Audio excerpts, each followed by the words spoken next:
अस्सलाम वालेकुम। हैप्पी किसान पाकिस्तान तो खुश आमदीद। दोस्तों गंदम के हवाले नाल वीडियो लैके तुहाडी खिदमत हाज़र हाँ जी। अज मैं अपने दोस्तों यह गंदम का बहुत ही शानदार फील्ड है ये दिखावांगा और गंदम के हवाले नाल गंदम की पहली खाद के बारे दे हवाले दे नाल चंद गल्लां जड़ियां ने वो अपने दोस्तों नाल मैं शेयर करांगा जी। यह तुसीं देख सकते हो जी, गंदम का बहुत ही शानदार फील्ड है जी। बहुत ही ज़बरदस्त इन्हें बूटा मारिया जी। 8 नवंबर की लगी हुई गंदम है जी। ये मकई के वढ़ च ये गंदम लगी सी और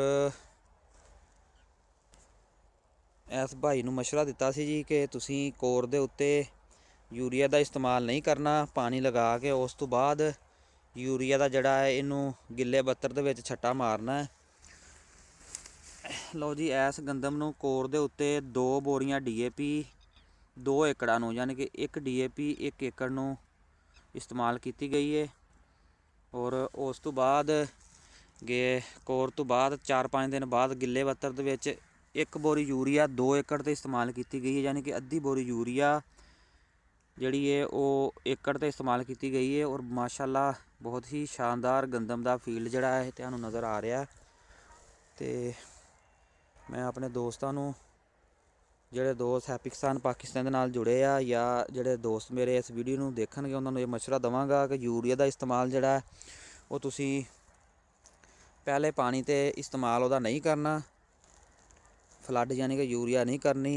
पहला पानी लगा के उस तो बाद ਜਦੋਂ ਤੁਸੀਂ 3-4-5 दिन का इंतज़ार करना गिले बत्तर ਦੇ ਵਿੱਚ ਜਿਹੜਾ ਤੁਸੀਂ यूरिया ਦਾ इस्तेमाल करोगे तो वो पूरी नाइट्रोजन 100% ਜਿਹੜੇ ਤੁਹਾਡੇ ਪਲਾਂਟ ਨੂੰ ਲੱਗ ਜਾਏਗੀ।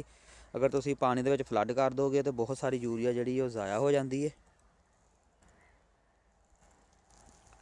और बहुत सारे लोग जोड़े ने वो 2025 के गंदम के रेटां के हवाले नाल बहुत ज़्यादा परेशान ने। तो वो बहुत सारे लोग जोड़े ने वो ये कह रहे हैं जी कि गौरमेंट ने 2800 और 2900 रुपया रेट जोड़ा वो कढ़ दिता है और ये खर्चे भी पूरे नहीं होने। और वो परेशान ने कि असी गंदम ते खर्चा करिए या ना करिए। तो मैं अपने दोस्तों ये रिक्वेस्ट कराँगा कि गंदम नूं पूरी मैनेजमेंट दे नाल अच्छे तरीके नाल फुल खर्चा करके लैके जाओ।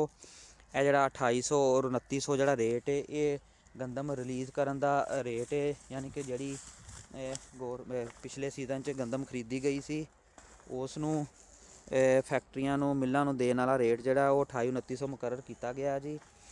जिहड़ा अगली इस गंदम का रेट है अगले साल इंशाअल्लाह ताला मौसमी जिहड़े सूरत हाल जिहड़े मौके की मुनासबत देख के फिर हुकूमत ने उस रेट नूं अनाउंस करना है। और इंशाअल्लाह ताला उम्मीद ये की जा रही है कि रेट जिहड़ा है वो बेहतर रहेगा आने वाले साल दे विच और गंदम वाले जिमीदारां नूं नुकसान जिहड़ा है वो नहीं होएगा।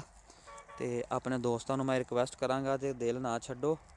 2800-2900 रेट जिहड़ा मौजूदा गंदम रिलीज़ करन दा रेट है, अगू खरीदण वाला रेट नहीं गा। बहुत सारे दोस्त इस रेट नूं लैके परेशान ने। बाकी इंशाअल्लाह ताला उम्मीद की जाती है कि आने वाले दिनों इंशाअल्लाह बेहतरी आएगी। दोस्तों गंदम के हवाले नाल वीडियो सी अच्छी लगे लाइक और शेयर कर देना। और मैं अपने दोस्तों नूं रिक्वेस्ट करांगा जिहड़े दोस्तों ने हजे तक हैप्पी किसान पाकिस्तान सबसक्राइब नहीं किया, हैप्पी किसान पाकिस्तान सबसक्राइब कर लो, बैल आइकन नूं दबा लो ताकि मुख्तलिफ फसलों के हवाले नाल मुख्तलिफ फसलों के रेटां के हवाले नाल वीडियोज़ जिहड़ियां हैप्पी किसान पाकिस्तान ते अपलोड होंदियां ने तुहानूं बर वक्त देखण नूं मिलदियां रहन। अल्लाह हाफ़िज़।